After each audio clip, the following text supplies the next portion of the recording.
삼성이 어디 가겠습니까? 50조를 버리고요? 베트남 관료가 비웃었습니다. 그 한마디에 베트남 전역이 발칵 뒤집혔습니다. 삼성이 진짜 떠났습니다. 20만 노동자가 거리로 쏟아졌고 협력업체 500곳이 줄도산 위기에 몰렸습니다. 폭동이 시작됐고 관공서가 불탔습니다. 그런데 진짜 충격은 따로 있었습니다. 베트남 정부가 7천억을 더 뜯어내려다 400조 투자를 통째로 날렸다는 사실이 밝혀진 겁니다. 전 세계 언론이 소탐대실의 교과서라고 보도했습니다. 하지만 삼성은 복수 대신 아무도 예상 못한 선택을 했습니다. 그 충격적인 전말을 지금 공개합니다. 시작하기 전 구독과 좋아요, 그리고 대한민국 화이팅 댓글로 한국을 응원해주세요. 제 이름은 박재혁입니다. 47살이고요. 삼성전자 베트남법인 생산관리 총괄상무예요. 베트남에서만 8년을 살았습니다. 서울 본사에서 결정을 내리는 사람들은 숫자를 봅니다. 50조 원, 20만 명, 400조 원 손실.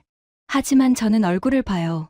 매일 아침 출근하는 직원들, 구내식당에서 밥 먹는 젊은이들, 야근하고 셔틀버스 기다리는 사람들. 그 하나하나가 제가 8년간 함께한 가족입니다. 그날 밤 모든 게 시작됐어요. 호치민 사무실에서 야근하고 있었습니다. 밤 11시가 넘었는데 핸드폰이 울렸어요.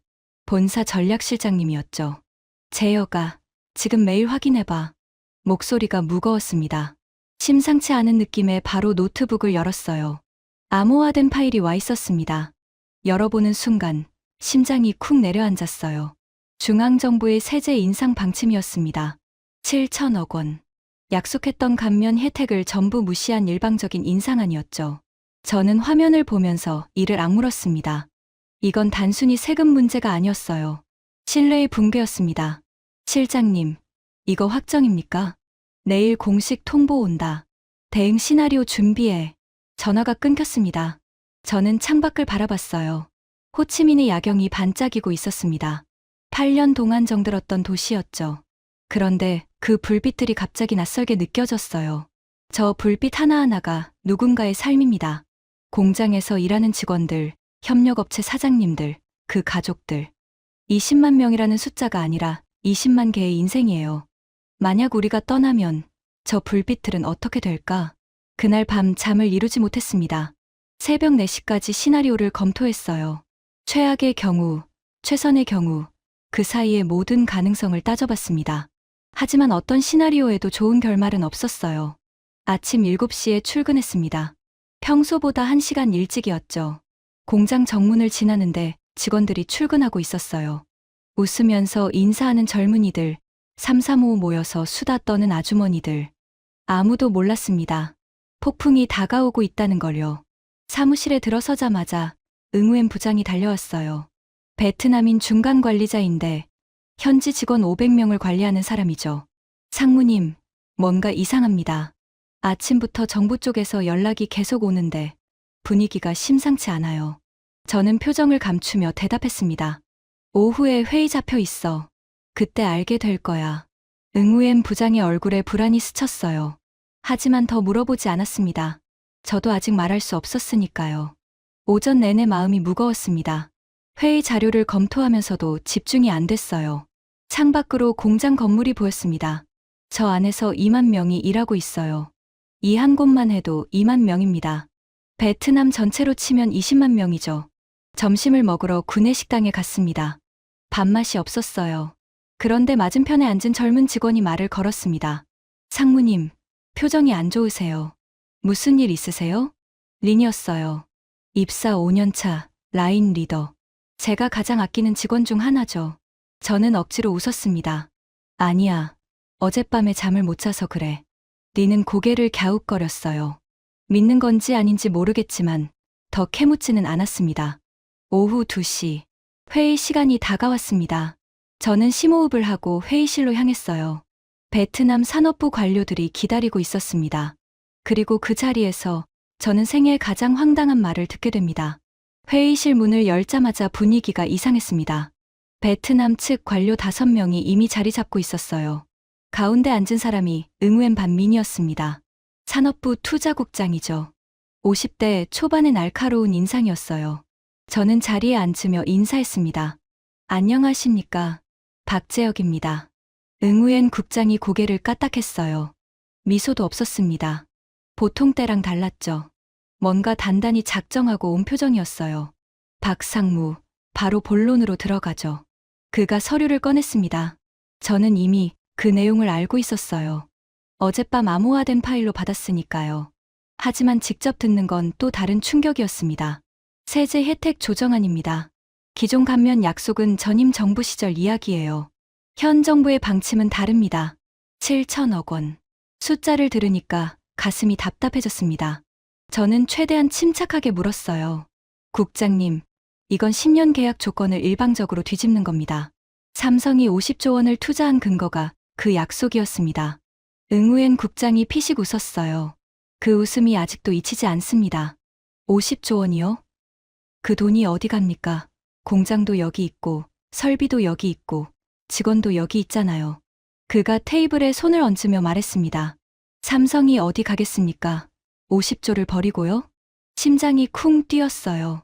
이 사람은 우리를 인질로 보고 있었습니다. 20만 명의 직원과 50조 원의 설비를 볼모로 잡았다고 믿고 있었죠. 저는 주먹을 꽉 쥐었습니다. 테이블 밑에서요. 보이면 안 되니까. 국장님, 협상의 여지는 있습니까? 협상이요? 응우엔 국장이 커피잔을 들어 한 모금 마셨어요. 여유로운 동작이었습니다. 박상무, 이건 협상이 아닙니다. 통보예요. 통보. 그 단어가 머릿속에서 맴돌았습니다. 10년간 지켜온 약속을 휴지 조각으로 만들면서 이 사람은 통보라고 말하고 있었어요. 그리고 말입니다. 응우엔 국장이 몸을 앞으로 기울였어요. 혹시 다른 생각하시면 곤란합니다. 공장 운영에 필요한 건 전기잖아요? 전력 공급도 저희가 관리하는 거 아시죠? 등골이 서늘해졌습니다. 이건 협박이었어요. 대놓고 협박하고 있었습니다. 저는 자리에서 일어났습니다. 더 이상 앉아 있을 수 없었어요. 국장님, 오늘 말씀은 본사에 그대로 전달하겠습니다. 좋은 하루 되십시오. 응우엔 국장이 다시 웃었어요. 자신만만한 웃음이었습니다. 본사에 잘 말씀하세요. 우리도 기다리고 있겠습니다. 회의실을 나오는데 다리가 후들거렸습니다. 복도를 걸으면서 핸드폰을 꺼냈어요. 본사 전략실장님께 문자를 보냈습니다. 상황 심각, 긴급 보고 필요. 바로 답장이 왔어요. 30분 후 화상회의. 사무실로 돌아오는 길에 공장 건물이 보였습니다. 저 안에서 일하는 사람들은 아무것도 몰라요. 오늘도 평범한 하루라고 생각하겠죠. 하지만 그들 머리 위에 폭탄이 떨어지려 하고 있었습니다. 화상회의가 시작됐습니다. 서울 본사 회의실에 5명이 모여 있었어요. 전략실장님, 법무팀장님, 재무담당 상무님, 그리고 해외사업본부장님까지. 제가 상황을 설명했습니다. 응우엔 국장의 말, 표정, 태도까지 전부요. 결론적으로 저들은 우리가 절대 떠나지 못할 거라고 확신하고 있습니다. 해외사업본부장님이 물었어요. 박 상무 생각은? 저는 잠시 망설였습니다. 그리고 대답했어요. 저들이 선을 넘었습니다. 단순히 세금 문제가 아니에요. 전력 공급까지 협박 카드로 쓰고 있습니다. 이건 대응하지 않으면 계속 당합니다. 회의실이 조용해졌습니다. 전략실장님이 천천히 말했어요. 알겠어. 시나리오 준비해. 최악의 경우까지 포함해서. 최악의 경우. 그 말이 무슨 뜻인지 저는 알고 있었습니다. 철수. 50조 원을 버리고 떠나는 것. 그게 최악이었어요. 하지만 동시에 그게 유일한 답이 될 수도 있었습니다. 회의가 끝나고 저는 사무실 창가에 섰습니다. 해가 지고 있었어요. 하늘이 붉게 물들었습니다. 아름다운 석양이었죠. 그런데 그 풍경이 마치 불타는 것처럼 보였어요. 핸드폰이 울렸습니다. 모르는 번호였어요. 평소라면 안 받았을 겁니다. 그런데 왜인지 그날은 받았어요. 박 상무님이시죠? 낮고 빠른 목소리였습니다. 내일 공장 전력 우선순위에서 빠질 겁니다. 뭐라고요? 더 설명 안 합니다. 준비하세요. 전화가 끊겼습니다. 저는 핸드폰을 든 채 멈춰섰어요. 심장이 빠르게 뛰었습니다. 이건 예고였어요. 진짜로 시작되는 겁니다. 그날 밤 잠을 청하려고 누웠지만 도저히 눈이 감기지 않았습니다. 천장을 바라보면서 8년 전 일을 떠올렸어요. 제가 처음 베트남에 부임하던 날이었죠. 아내가 반대했었습니다. 왜 굳이 베트남까지 가야 해? 서울에서도 얼마든지 일할 수 있잖아. 맞는 말이었어요. 굳이 가족 떨어져서 동남아까지 갈 이유가 없었죠. 하지만 저는 현장을 보고 싶었습니다. 숫자가 아니라 사람을 보고 싶었어요. 3년만 다녀올게. 그렇게 시작한 게 8년이 됐습니다. 처음 호치민 공장에 도착했을 때가 생생해요. 규모에 압도당했습니다. 축구장 수십 개를 합친 크기의 부지, 수만 명이 오가는 통로, 24시간 멈추지 않는 생산 라인. 이게 정말 우리 회사가 만든 건가 싶었죠. 부임 첫 달에 사고가 있었습니다. 생산 라인에서 설비 점검하던 직원이 다쳤어요. 왼쪽 다리를 크게 다쳐서 병원에 실려갔습니다. 저는 바로 병원으로 달려갔어요. 응급실 앞에 젊은 여자가 서 있었습니다. 20살도 안 돼 보였어요. 얼굴이 새하얗게 질려서 부들부들 떨고 있었죠. 혹시 보호자세요? 그녀가 고개를 끄덕였습니다. 아버지예요. 제 아버지가 다쳤어요. 린이었습니다. 그때는 몰랐죠. 이 아이가 제 8년을 함께할 사람이 될 줄은요. 린의 아버지는 수술을 받아야 했습니다. 문제는 돈이었어요. 베트남 의료비가 한국보다 싸다고 해도 큰 수술은 부담이 됩니다. 특히 린네 집처럼 가난한 가정에는요. 저는 회사 복지 담당자를 불렀습니다. 이 직원 의료비 전액 지원 가능해? 담당자가 난처한 표정을 지었어요. 상무님, 규정상 80%까지만 지원됩니다. 나머지 20%는 본인 부담이에요. 20%라고 해도 큰 돈이었습니다. 린은 아르바이트를 해서 가족을 부양하고 있었어요. 그 돈을 마련할 여력이 없었죠. 저는 지갑을 꺼냈습니다. 나머지는 내가 낼게. 담당자가 눈을 동그랗게 떴어요. 상무님, 그건 됐어. 처리해. 왜 그랬을까요? 그냥 그래야 할 것 같았습니다. 저 떨고 있는 아이를 그냥 두고 갈 수 없었어요. 린의 아버지는 수술을 잘 받았습니다. 다리에 철심을 박았지만 걸을 수 있게 됐죠. 퇴원하던 날, 린이 저를 찾아왔어요. 상무님, 그녀가 깊이 절을 했습니다. 베트남식 인사가 아니라 한국식으로요. 누가 가르쳐 준 건지 90도로 허리를 숙였습니다. 감사합니다. 정말 감사합니다. 눈에 눈물이 가득했어요. 저는 어깨를 두드려줬습니다. 됐어. 아버지 잘 모셔. 그날 이후로 린은 저를 다르게 대했습니다. 한국어를 열심히 배웠어요. 일도 누구보다 열심히 했죠. 3년 만에 라인 리더가 됐습니다. 보통 5년은 걸리는 자리인데요. 어느 날 린이 제게 말했어요. 상무님은 저한테 아버지 같은 분이에요. 아버지. 그 말이 가슴에 박혔습니다. 저도 한국에 딸이 있거든요. 린이랑 비슷한 나이예요. 어쩌면 저는 린에게서 딸을 본 건지도 모릅니다. 그 후로 8년이 흘렀어요. 린의 아버지는 완쾌해서 지금도 공장에서 일하고 있습니다. 린은 라인 리더에서 교육 담당까지 맡게 됐죠. 신입 직원들 교육을 자원해서 하고 있어요. 오늘 아침에도 린을 봤습니다. 교육장에서 신입들한테 뭔가 설명하고 있었어요. 천천히 한 명 한 명 눈을 맞추면서 8년 전 병원 앞에서 떨던 그 아이가 이렇게 성장했습니다. 창밖을 보면서 생각했어요. 만약 우리가 떠나면 린은 어떻게 될까? 린뿐이 아닙니다. 린의 아버지, 린의 동료들, 그 가족들.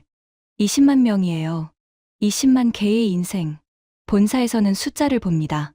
50조 원 투자, 7천억 원 세금, 손익분기점, ROI. 다 중요한 숫자죠. 하지만 저는 얼굴을 봐요. 매일 아침 출근하면서 상무님 안녕하세요. 인사하는 직원들. 구내식당에서 밥 먹으면서 수다 떠는 젊은이들. 야근하고 지친 얼굴로 셔틀버스 기다리는 사람들. 그 사람들을 어떻게 버립니까? 핸드폰이 울렸습니다. 본사 전략실장님이었어요. 재혁아. 네, 실장님. 내일 단전된다는 정보 확인됐어. 가슴이 철렁 내려앉았어요.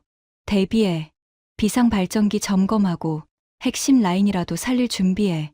알겠습니다. 전화를 끊고 창밖을 봤습니다. 호치민의 밤이 반짝이고 있었어요. 저 불빛들 중 하나가 린네 집일 겁니다. 린은 지금 뭘 하고 있을까요? 내일도 평범하게 출근할 거라고 생각하면서 잠들었겠죠. 하지만 내일은 평범하지 않을 겁니다. 폭풍이 시작되려 하고 있었어요. 저는 어둠 속에서 눈을 감았습니다. 잠은 오지 않았지만 눈이라도 감아야 했어요. 내일을 버티려면요. 다음 날 아침 평소보다 일찍 출근했습니다. 새벽 6시였어요. 공장은 24시간 가동이라 밤새 일한 직원들이 교대하고 있었죠. 저는 비상발전기 점검 현황을 확인했습니다. 어젯밤 전화가 사실이라면 오늘 전기가 끊깁니다. 설비팀장을 불렀어요. 김 팀장, 비상발전기 상태 어때? 풀가동하면 핵심 라인 3개 정도 커버됩니다. 전체는 물이고요. 알겠어. 오늘 대기 상태 유지해. 김 팀장이 고개를 갸웃거렸어요. 무슨 일 있습니까? 저는 대답하지 않았습니다. 아직 확실하지 않으니까요. 하지만 속으로는 알고 있었어요. 올 거라는 걸. 오전은 평온하게 지나갔습니다. 생산 라인이 돌아가고 직원들이 일하고 점심시간에는 구내식당이 북적였어요. 평범한 하루처럼 보였죠. 하지만 오후 2시 7분. 갑자기 모든 게 멈췄습니다. 뭐야? 사무실 불이 꺼졌어요. 컴퓨터 화면이 검게 변했습니다. 에어컨이 멈추면서 더운 공기가 밀려왔죠. 단전이었습니다. 저는 벌떡 일어나 창밖을 봤어요. 공장 건물 전체가 어두워져 있었습니다. 순간 비명 같은 경보음이 울렸어요. 클린룸 온도 경고였습니다. 핸드폰이 미친 듯이 울렸습니다. 상무님, 클린룸 온도 올라가고 있습니다. A라인 전체 멈췄습니다. 제품 오염 경고 떴습니다. 저는 뛰었습니다. 엘리베이터는 안 되니까 계단으로 내려갔어요. 4층에서 1층까지 숨이 턱까지 차올랐지만 멈출 수 없었습니다. 생산동에 도착하니 아수라장이었어요. 직원들이 우왕좌왕하고 있었습니다. 라인 리더들이 소리치며 사람들을 통제하려 했지만 혼란스러웠죠.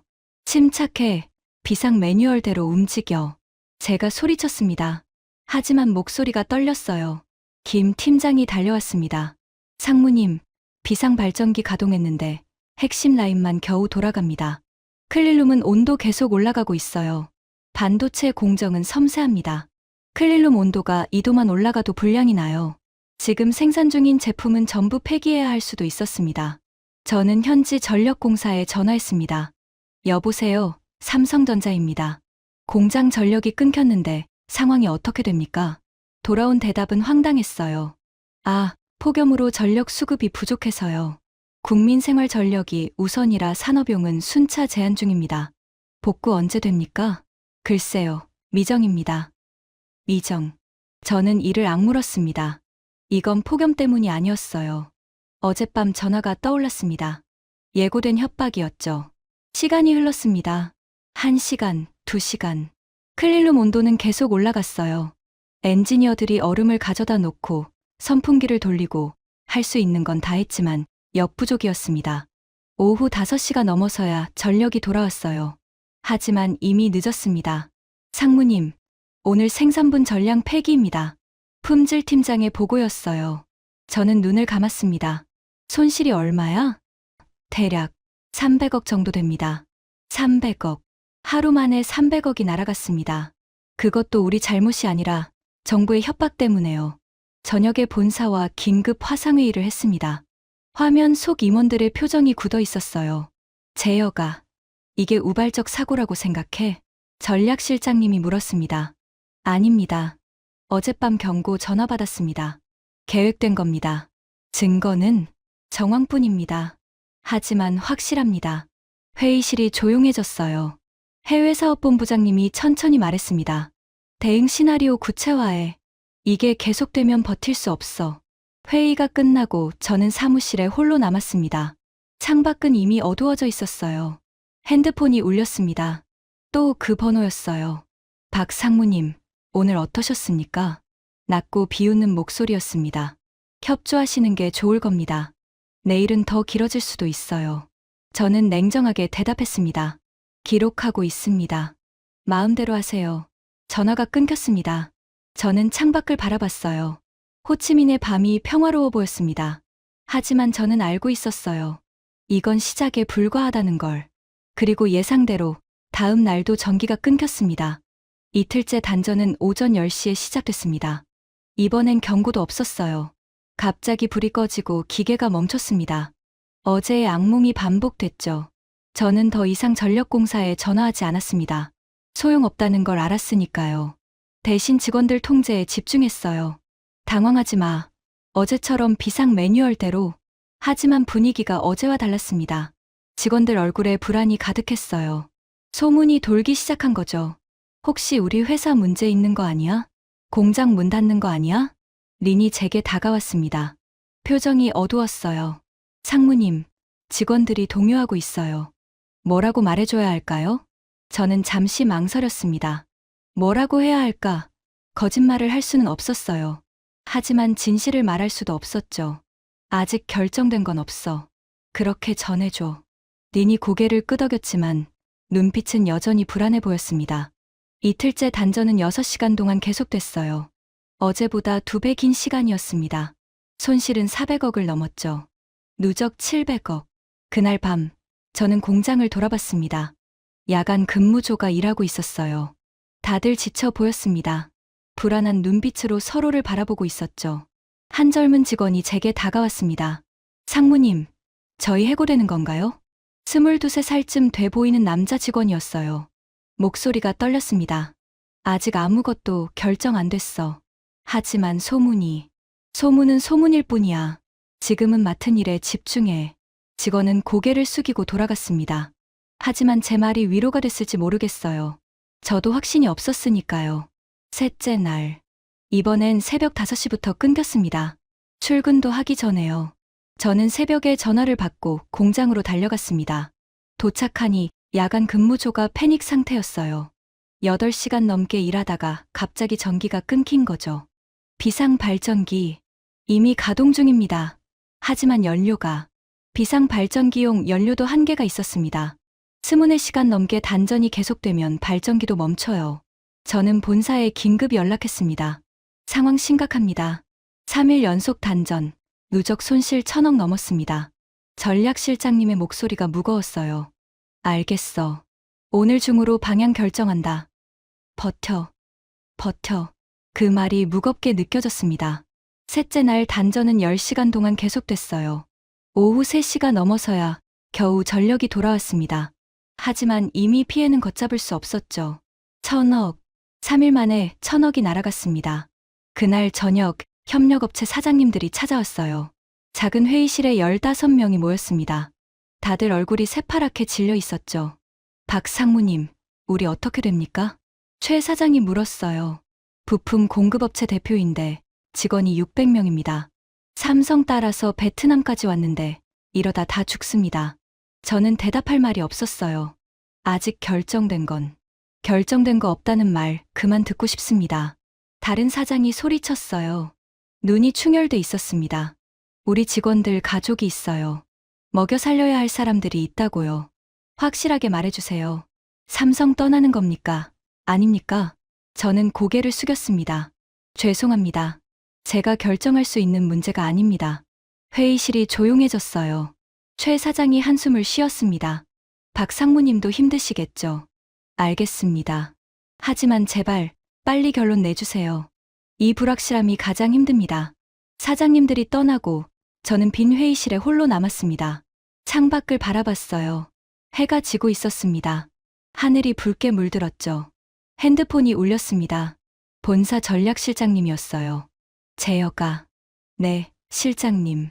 결정 났어. 심장이 멈추는 것 같았습니다. 내일 아침 발표야.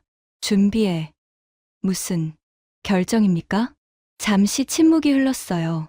그리고 실장님이 말했습니다. 인도로 간다. 다음 날 오전 9시. 로이터 통신이 속보를 띄웠습니다. 삼성전자, 베트남 생산량 50% 인도 이전 확정. 저는 사무실에서 뉴스를 보고 있었어요. 예상했던 일이었지만 막상 보니 실감이 났습니다. 진짜 시작되는구나. 속보가 나가자마자 전 세계 언론이 받아쓰기 시작했어요. 월스트리트 저널, 블룸버그, 니케이, 로이터. 모든 경제 매체가 이 소식을 다뤘죠. 베트남 정부, 소탐대실의 교과서적 사례, 7천억 욕심내다 400조 투자 물거품, 동남아 투자 리스크 재평가 필요. 헤드라인들이 쏟아졌습니다. 베트남 정부는 발칵 뒤집혔어요. 산업부 장관이 긴급 성명을 냈습니다. 깊은 유감을 표하며 재검토를 요청한다. 하지만 이미 늦었죠. 발표가 나간 순간 모든 게 움직이기 시작했으니까요. 저는 창밖을 봤습니다. 공장은 평소처럼 돌아가고 있었어요. 하지만 직원들은 이미 알고 있었습니다. 스마트폰으로 뉴스를 확인하고 있었죠. 응우엔 부장이 사무실로 뛰어왔습니다. 상무님, 뉴스 봤습니다. 이게 사실입니까? 그의 얼굴이 새하얗게 질려 있었어요. 손이 떨리고 있었습니다. 사실이야. 그럼 우리 직원들은 어떻게 됩니까? 저는 대답할 수 없었어요. 아직 그 부분은 결정되지 않았으니까요. 기다려. 아직 최종 결정이 아니야. 하지만 응우엔 부장의 눈에는 이미 절망이 가득했습니다. 오후가 되자 공장 앞에 사람들이 모이기 시작했어요. 처음엔 10몇 명이었습니다. 퇴근하던 직원들이 삼삼오오 모여서 수군거렸죠. 1시간 뒤에는 100명이 넘었어요. 2시간 뒤에는 500명. 해가 질 무렵에는 1000명이 넘는 사람들이 공장 정문 앞에 모였습니다. 일자리를 지켜달라. 누군가 외쳤어요. 그 소리가 메아리처럼 퍼졌습니다. 우리가 뭘 잘못했습니까? 가족을 굶기지 마세요. 저는 사무실 창문 너머로 그 광경을 지켜봤습니다. 가슴이 찢어지는 것 같았어요. 저 사람들은 아무 잘못이 없습니다. 정부가 욕심을 부렸고 정부가 협박을 했어요. 하지만 그 대가를 치르는 건 저 사람들이었습니다. 린에게서 전화가 왔어요. 상무님, 저 지금 정문 앞이에요. 직원들 진정시키려고 하는데 안 돼요. 위험하니까 들어와. 안 돼요. 여기 있어야 해요. 누가 다칠 수도 있잖아요. 린은 전화를 끊었습니다. 저는 창밖을 봤어요. 군중 속에서 작은 최고의 린이 보였습니다. 사람들 사이를 오가며 뭔가 말하고 있었죠. 밤이 깊어지면서 상황이 악화됐어요. 어디선가 돌이 날아왔습니다. 공장 외벽에 부딪혀 깨졌죠. 그 소리에 군중이 웅성거렸어요. 저게 뭐야? 누가 던진 거야? 경비팀장이 긴급 보고했습니다. 상무님, 외부에서 선동 세력이 들어온 것 같습니다. 분위기가 험악해지고 있어요. 경찰 연락했어? 했는데 아직 안 오고 있습니다. 경찰도 안 온다. 정부가 일부러 방치하는 건가? 군중이 점점 과격해졌어요. 누군가 정문 펜스를 흔들기 시작했습니다. 철제 펜스가 삐걱거리는 소리가 들렸죠. 안 돼. 제가 소리쳤어요. 하지만 아무도 듣지 못했습니다. 펜스가 넘어졌어요. 사람들이 밀려들었습니다. 경비원들이 막으려 했지만 역부족이었죠. 그때 비명이 들렸습니다. 린의 비명이었어요. 저는 뛰었습니다. 계단을 내려가고 복도를 달리고 정문으로 향했어요.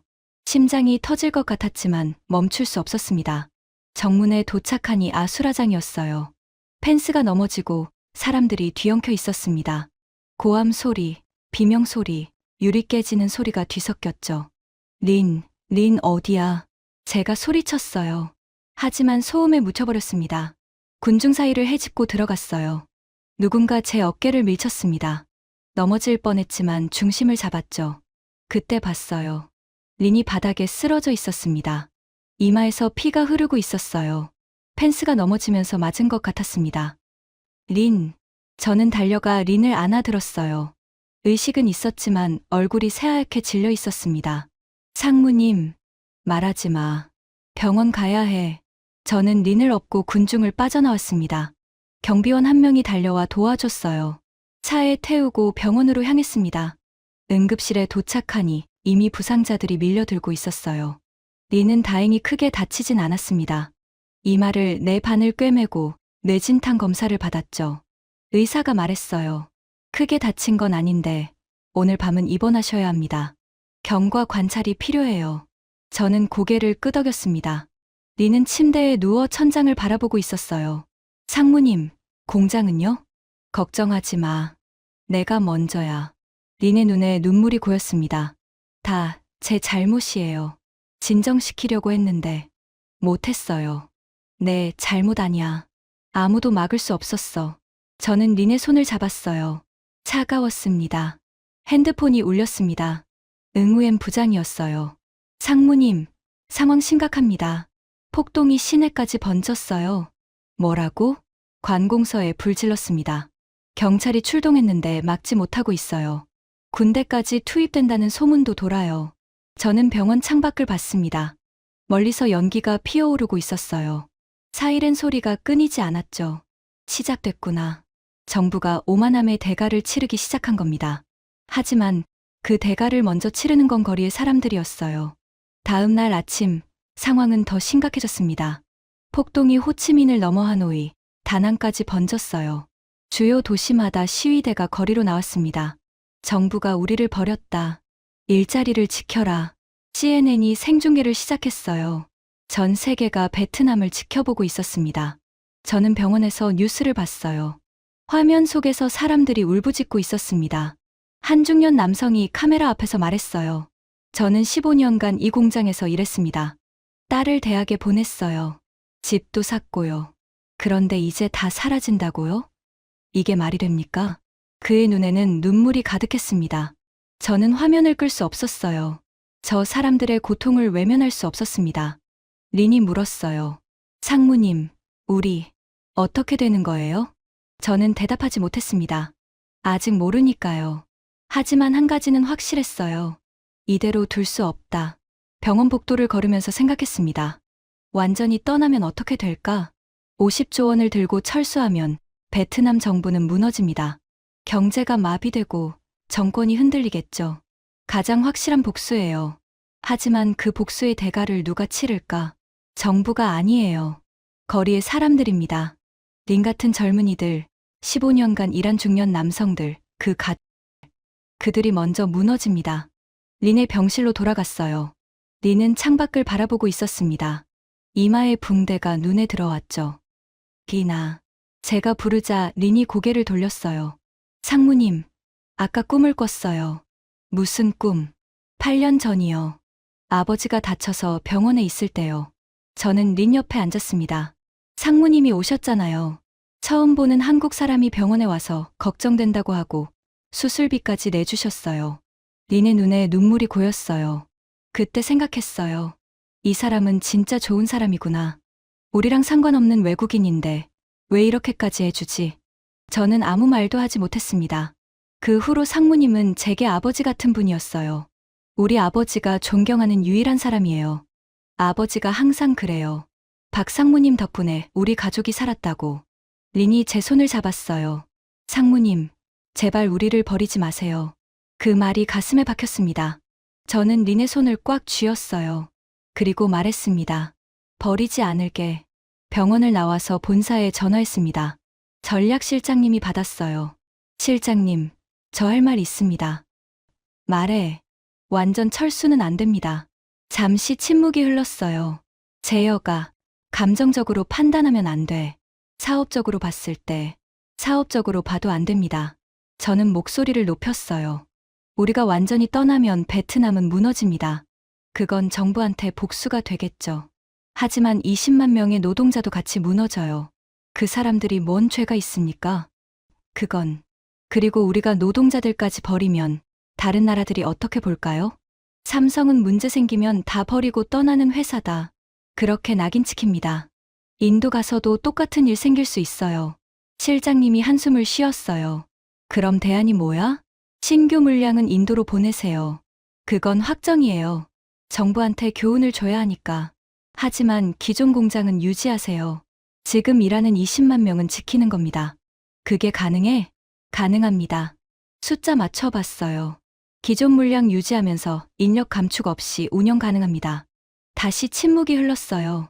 저는 숨을 죽이고 기다렸습니다. 알겠어. 내일 아침 임원회의에서 내 의견 전달할게. 결정은 거기서 나. 감사합니다, 실장님. 전화를 끊고 하늘을 올려다봤어요. 별이 반짝이고 있었습니다. 제가 할 수 있는 건 다 했습니다. 이제 결과를 기다리는 수밖에 없었죠. 그날 밤, 린 아버지에게서 전화가 왔어요.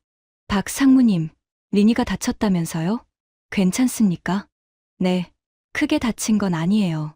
내일 퇴원합니다. 감사합니다, 상무님. 항상 감사합니다. 린 아버지의 목소리가 떨렸어요.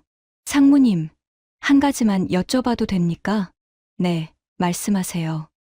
회사, 우리 버리는 겁니까? 저는 잠시 망설였습니다. 그리고 대답했어요. 제가 버리지 않겠습니다. 전화를 끊고 창밖을 봤어요. 호치민의 밤은 여전히 불안했습니다. 멀리서 사이렌 소리가 들렸죠. 하지만 저는 조금 가벼워진 기분이었어요. 린에게 약속했으니까요. 버리지 않겠다고. 다음 날 아침 본사에서 긴급 화상회의가 소집됐습니다. 저는 호텔 방에서 노트북을 켰어요. 화면에 서울 본사 회의실이 떴습니다. 해외사업본부장님, 전략실장님, 재무담당 부사장님, 법무팀장님. 얼굴들이 하나씩 보였죠. 분위기가 무거웠어요. 다들 며칠째 제대로 못 잔 얼굴이었습니다. 해외사업본부장님이 먼저 입을 열었어요. 상황 정리하겠습니다. 3일간 단전으로 손실 1,000억, 폭동으로 협력업체 23곳 문 닫았고, 국제 언론에서 베트남 정부 비판 쏟아지고 있습니다. 화면에 뉴스 헤드라인들이 떴어요. 베트남, 소탐대실로 400조 날려, 동남아 투자 리스크 재평가 필요, 삼성 철수, 글로벌 공급망 재편 신호탄. 본부장님이 말을 이었습니다. 문제는 이겁니다. 우리가 완전 철수하느냐, 부분 유지하느냐. 회의실이 조용해졌어요. 재무담당 부사장님이 먼저 의견을 냈습니다. 숫자만 보면 완전 철수가 맞습니다. 50조 투자했지만 설비는 인도로 옮길 수 있어요. 인력 비용 절감까지 하면 장기적으로 이득입니다. 냉정한 분석이었어요. 틀린 말이 아니었습니다. 법무팀장님도 동의했어요. 법적으로도 문제 없습니다. 베트남 정부가 먼저 계약 위반했으니 우리한테 책임 없어요. 완전 철수해도 소송 걸릴 일 없습니다. 두 사람의 의견이 같은 방향이었어요. 완전 철수. 본부장님이 저를 봤습니다. 박상무, 현장 의견은? 저는 심호흡을 했어요. 그리고 말했습니다. 저는 반대입니다. 회의실이 술렁였어요. 재무담당 부사장님이 눈살을 찌푸렸습니다. 박상무, 감정적으로 판단하면 안 돼요. 사업은 사업이에요. 감정적으로 판단하는 게 아닙니다. 저는 목소리를 높였어요. 부사장님, 완전 철수하면 당장은 이득처럼 보입니다. 하지만 장기적으로 보세요. 화면을 공유했습니다. 제가 밤새 정리한 자료였어요. 첫째, 브랜드 이미지입니다. 삼성이 20만 명을 길거리에 내버리면 전 세계가 어떻게 볼까요? 문제 생기면 다 버리고 떠나는 회사. 그 낙인은 평생 갑니다. 재무담당 부사장님이 반박하려 했지만 저는 계속했어요. 둘째, 인도 진출에 영향 줍니다. 인도 정부가 우리를 어떻게 보겠어요? 언제든 떠날 수 있는 회사로 보겠죠. 협상력이 약해집니다. 셋째, 협력업체 생태계입니다. 500개 협력업체가 우리 따라 베트남 왔어요. 우리가 버리면 그들도 죽습니다. 다음에 어느 협력업체가 삼성 따라 해외 나가겠습니까? 회의실이 조용해졌어요. 전략실장님이 물었습니다. 그럼 대안이 뭐야? 신규 물량은 인도로 보냅니다. 이건 확정이에요. 베트남 정부한테 교훈을 줘야 하니까요. 7천억 욕심내다 미래 투자 400조를 날렸다는 걸 똑똑히 보여줘야 합니다. 저는 잠시 멈췄다가 말을 이었어요. 하지만 기존 공장은 유지합니다. 지금 일하는 20만 명은 지키는 겁니다. 생산 규모는 동결이지만 해고는 없습니다. 그게 가능해? 가능합니다. 숫자 다 맞춰봤어요. 다시 화면을 공유했습니다. 생산량, 인력, 비용 분석 자료였어요. 기존 물량만으로도 손익분기점 맞출 수 있습니다. 확장은 못하지만 유지는 됩니다.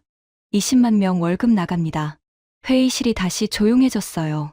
해외사업본부장님이 천천히 말했습니다. 박상무 말에 일리가 있어요. 완전 철수는 단기적으론 이득이지만 장기적으론 독이 될 수 있어요. 재무담당 부사장님이 한숨을 쉬었어요. 하지만 본부장님, 주주들한테 뭐라고 설명합니까?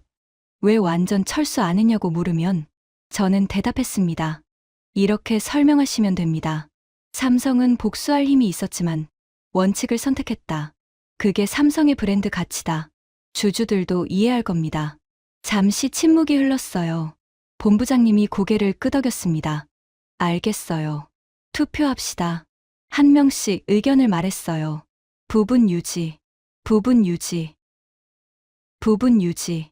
재무담당 부사장님도 결국 동의했습니다. 부분 유지. 하지만 박상무, 숫자 틀리면 책임져야 해요. 책임지겠습니다. 본부장님이 최종 결정을 내렸어요. 그럼 확정합니다.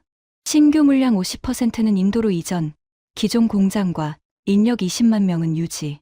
오늘 오후에 발표합니다. 회의가 끝났어요. 저는 노트북을 덮고 창밖을 봤습니다. 호치민의 하늘이 맑았어요. 며칠간 무거웠던 가슴이 조금 가벼워졌습니다. 핸드폰을 들었어요. 린에게 문자를 보냈습니다.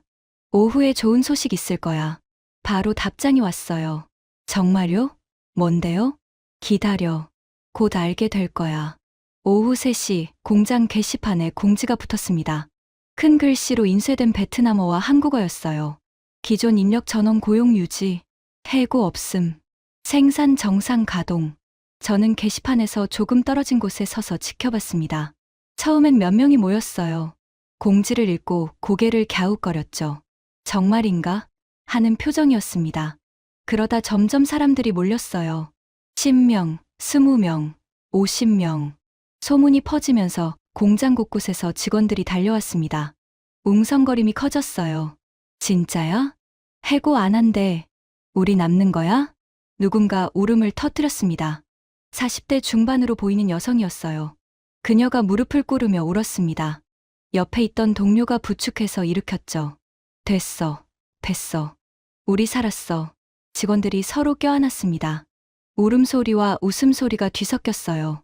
저는 그 광경을 보면서 눈시울이 뜨거워졌습니다. 그때 린이 보였어요. 붕대를 감은 채로 달려오고 있었습니다. 퇴원했나 봐요. 게시판 앞에 멈춰 서더니 공지를 읽었어요. 린의 어깨가 떨리기 시작했습니다. 그리고 그 자리에 주저앉았어요. 울고 있었습니다.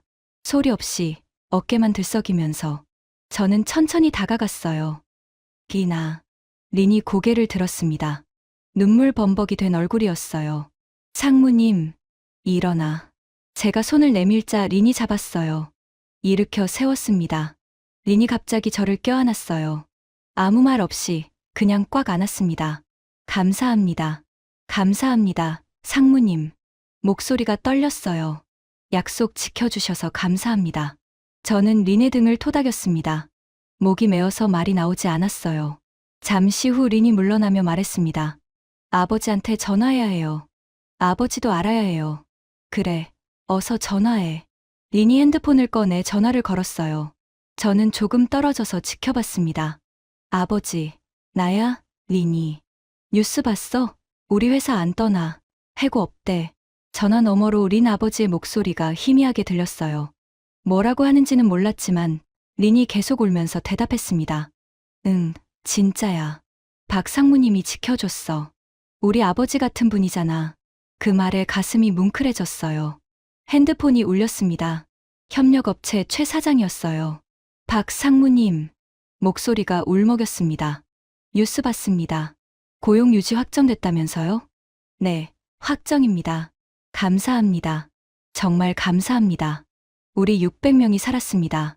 최 사장이 울기 시작했어요. 전화 너머로 훌쩍이는 소리가 들렸습니다. 박 상무님, 솔직히 포기했었어요.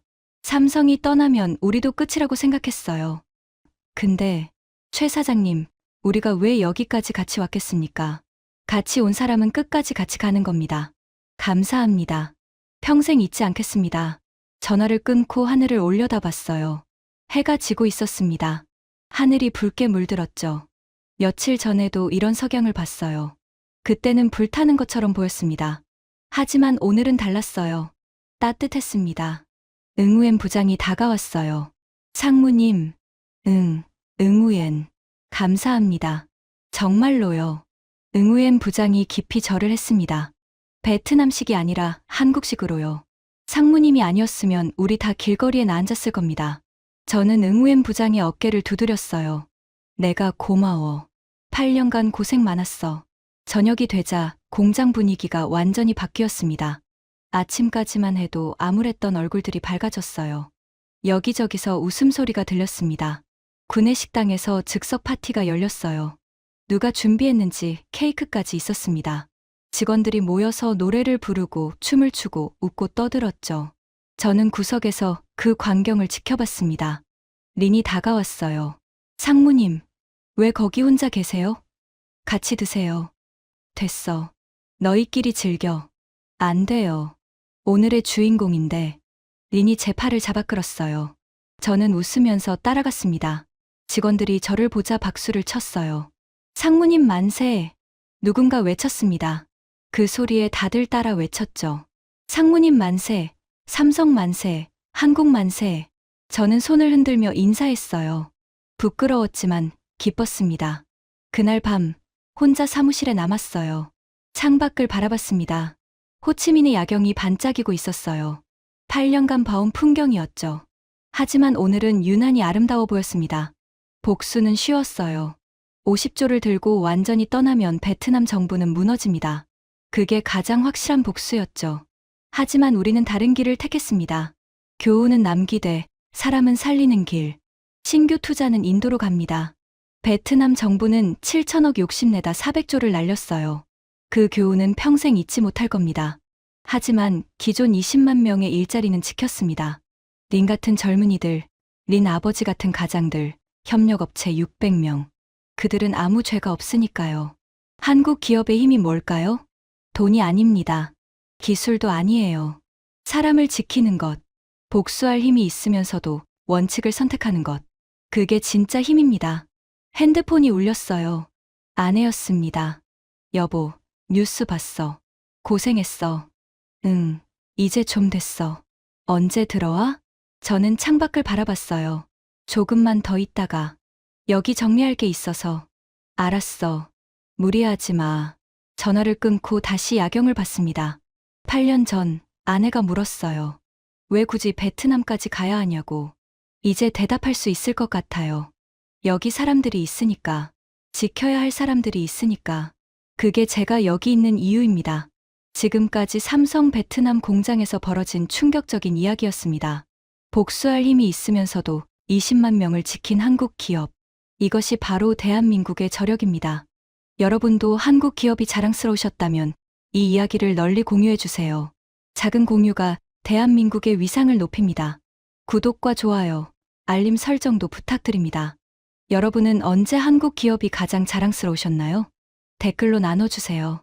지금까지 터칭 스토리였습니다. 감사합니다.